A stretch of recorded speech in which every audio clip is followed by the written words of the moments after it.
अहिल्यादेवी होळकर यांचे जन्मस्थान असलेल्या जिल्ह्याचे अहिल्यादेवी नगर असे नामांकन करण्याला महाविकास आघाडीचा विरोध आहे। फक्त एवढ्यावरच न थांबता शरद पवारांकडे त्यांनी तशी मागणी देखील केली आहे।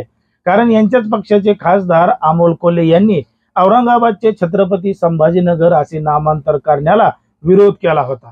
आता या मातीत जन्मून या देशासाठी आयुष्यभर झटणाऱ्या महापुरुषांबद्दल यांच्या मनात एवढा द्वेष असेल तर विचार करा सामान्यांची काय अवस्था होईल। लोकसभेत महाविकास आघाडीचे काही खासदार जास्त काय निवडून आले तर त्यांनी कशा पद्धतीने त्यांची मस्ती वाढलेली आहे हे दाखवून दिलं।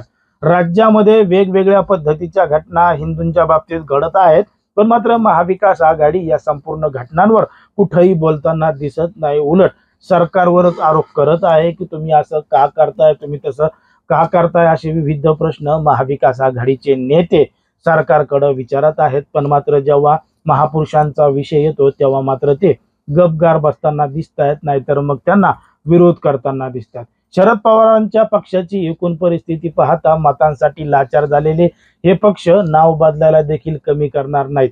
महाविकास आघाडी जर सत्तेत आली तर या छत्रपती शिवरायांच्या महाराष्ट्रामध्ये कशा पद्धतीनं महापुरुषांची नावं हे बदलू सुद्धा देणार नाहीत आणि ज्या अगोदरची जी नावं आहेत ती त्याच पद्धतीनं ठेवतील आणि त्यांचीच बाजू कशा पद्धतीची आहे हे सुद्धा महाविकास आघाडीतले नेते दाखवून देतील।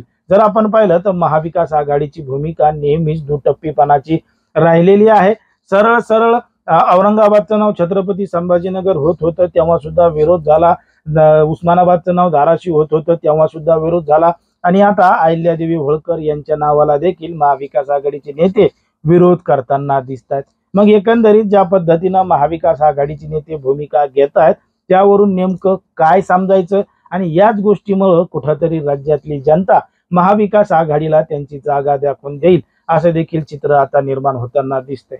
खरंच महाविकास आघाडी ज्या पद्धतीचे निर्णय घेते किंवा त्यांच्या नेत्यांना पाठीशी घालतीये, एकंदरीत या सर्व प्रकरणावर तुम्हाला काय वाटतं हे अगदी स्पष्टपणे कमेंटमध्ये सांगा आणि अशाच पद्धतीचे नवनवीन व्हिडिओ पाहण्यासाठी आपल्या चॅनलला लगेच सबस्क्राईब करून घ्या।